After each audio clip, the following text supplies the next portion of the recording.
o pessoal falava do mandarim, e todo mundo pensava, bom, se a China está se aproximando de ser economia global, então o mandarim, ou vamos assim, o mandarim padrão, porque tem várias formas linguísticas, né, na China, ele vai ser a língua global daqui a alguns anos. Então todo mundo falou, não, comprem cursos de mandarim, façam um curso de mandarim.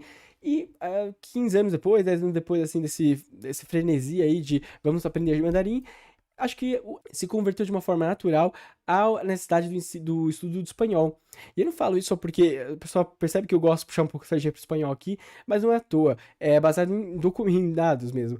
Foi lançado nesse ano. Eu pensei em divulgar e fazer um vídeo sobre isso, mas eu não sei, eu achei que não sabia se eu tinha muito aqui a acrescentar. Parecia algo muito estatístico, né? Assim, muitos dados que eu vou mostrar para vocês. Dados que saíram esse ano, feito pelo Instituto Cervantes. Eles sempre fazem esses censos por aí, né, no mundo, porque o Cervantes é responsável por controlar, vamos dizer, mapear o uso, o aprendizado, o ensino da língua espanhola no mundo todo.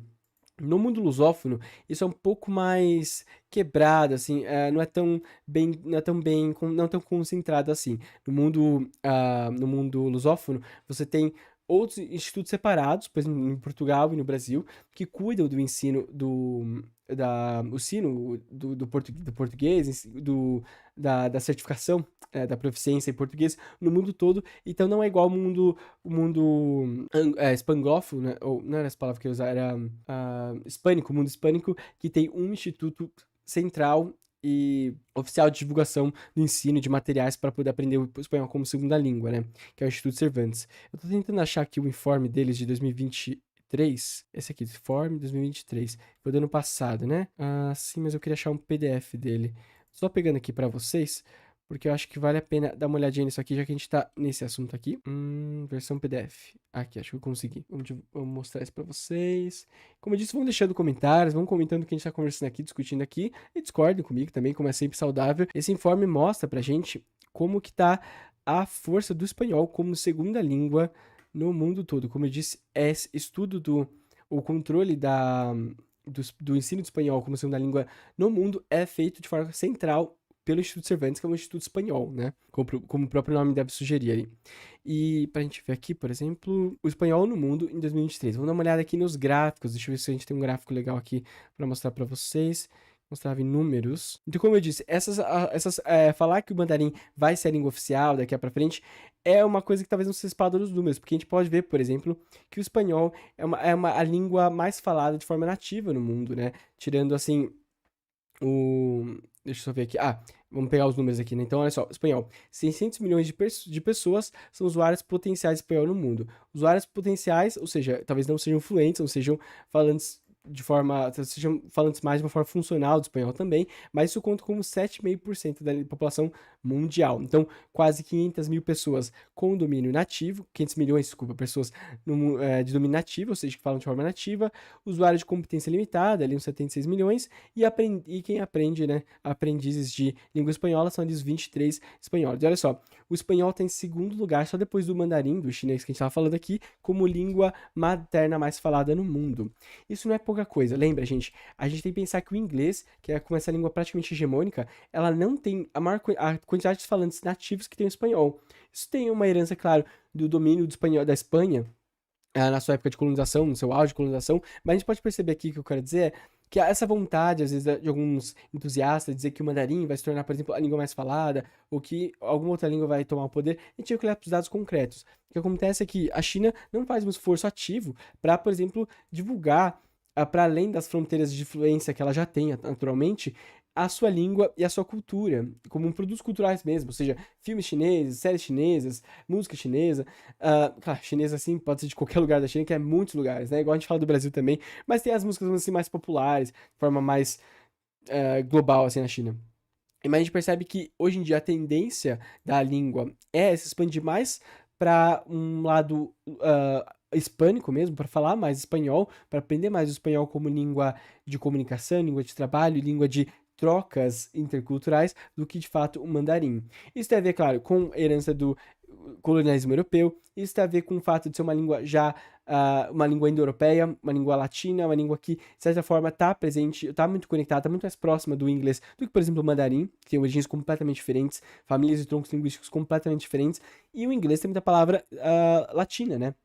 70% aí da língua do inglês veio pelo francês, muitas vezes tem palavras latinas. Então, tem tudo a ver, hoje em dia, você pensar no espanhol como uma potencial futura língua de uso global. Eu acredito muito nessa expansão, até porque a projeção de diversos países latino-americanos pode dar mais força a isso. Eu acho que a Espanha em si não tem muita força como um país globalmente, não tem muita influência, mas com certeza os países latino-americanos aí começam a despontar no cenário global. A Venezuela, talvez pelos motivos errados, assim, pelas sanções que sofre, pelas polêmicas que envolve ele, por ter uma forma de governo mais autônomo, que tem seus problemas, a gente pode criticar, mas que com certeza coloca a autonomia do país em primeiro lugar. A gente também tem que pensar em países como o Brasil, que não é que fala espanhol, mas que puxa a atenção para a América Latina e tem a necessidade de falar com países que falam em espanhol, né, que estão aqui do nosso lado, a gente precisa se comunicar com eles. Aliás, eu acho que eu sempre defendo que falta ainda do Brasil o estudo maior de espanhol e a divulgação maior de espanhol para a gente melhorar as nossas relações e expandir as nossas relações comerciais e culturais com os países latino-americanos, mas podem ver que os números não mentem. É isso que eu falo para as pessoas, que a gente tem que analisar os números, né, não ficar só no achismo. E vejam bem, em totais, então é a segunda língua materna no mundo e a quarta em questão de números totais, né? Porque a gente tem que lembrar que o inglês, apesar de ser a língua mais falada no mundo, mais que o chinês, tá aqui em primeiro lugar, né? Ela não conta com a maior quantidade de falantes nativos de inglês. Então, o espanhol tem muito mais falantes nativos do que o inglês. Vem o chinês aqui, vem como segunda língua mais falada no mundo, o hindi, né? Uma variação das línguas daquele tronco linguístico da Índia, e o espanhol vem em quarto aqui. Então, a tendência do mundo é, na verdade, falar espanhol e não falar mandarim, como alguns pressupunham. A influência, claro, da China não se faz tão menos presente por conta disso, mas a questão cultural é muito diferente, por exemplo, que a Coreia do Sul faz, como a gente falou anteriormente, que faz um esforço ativo de soft power, de divulgar a sua cultura, sua hegemonia política, econômica, vamos dizer assim, por meio da cultura, né? Como faz os Estados Unidos também, né? E vejam bem, na atualidade, esse é interessante porque eu não ia fazer um vídeo sobre isso, só sobre isso, mas agora tá vindo a calhar esse assunto. E na atualidade, mais de 62,5 milhões de estadunidenses são de origem hispânica. Isso é quase 20% da população do país. E mais do que isso, gente, os Estados Unidos em 2060, segundo as projeções atuais, será o segundo país hispanohablante do mundo, depois do México. Significa que os Estados Unidos tem hoje mais gente falando espanhol do que muitos países latino-americanos, por exemplo, de língua espanhola como nativa, né? E o que é interessante é que, por exemplo, no... Ah, tá, esse aqui tá sobre projeções futuras, né? Eu queria mostrar os números atuais. Aqui, ó. O espanhol é a segunda língua estrangeira estudada, mais estudada como no ensino superior da União Europeia, ok? Mas não era isso que eu queria mostrar. Eu queria mostrar os números nos Estados Unidos. Bem, enfim. Mas é um absurdo. Aqui, ó, nos Estados Unidos. Ah, só aquela projeção. É um absurdo quando se fala espanhol nos Estados Unidos atualmente, e é por isso que, dentro do coração da maior economia do mundo, hoje em dia, né, da economia mais poderosa, é com certeza uma influência muito grande o espanhol, ou uma vantagem muito interessante para o espanhol, uma vantagem linguística de estar no coração dessa economia, porque com certeza vai impactar na produção cultural. Imagina, se nos Estados Unidos tem tantos milhões 20% da população quase fala espanhol, perdão, significa que a produção cultural vai também ter que se voltar, porque é uma questão de mercado, né? As empresas vão querer atender de alguma forma esse mercado ocioso que está procurando ali por conteúdos em espanhol. Então é comum você ver canais de televisão em espanhol nos Estados Unidos, conteúdos feitos em espanhol também, bem acessíveis. E isso para mim indica que o futuro do mundo, ou a tendência do futuro do mundo, é se voltar para o espanhol e não para o mandarim, por exemplo. E como eu disse, a questão do português brasileiro se distanciar do português do mundo lusófono e virar uma coisa só, eu acho difícil, como eu disse, até porque esse mundo lusófono, pela minha visão, está muito interconectado no sentido de que todos os países lusófonos consomem muito português brasileiro, como português mesmo, porque elas assim o entendem, né? E ainda não tem diferença suficiente para se chamar uma língua própria, talvez, né? Eu acho que o adjetivo brasileiro talvez apareça aí, como já é comum no Portugal hoje, que é para falar, para ser mais específico de que português você está falando, né?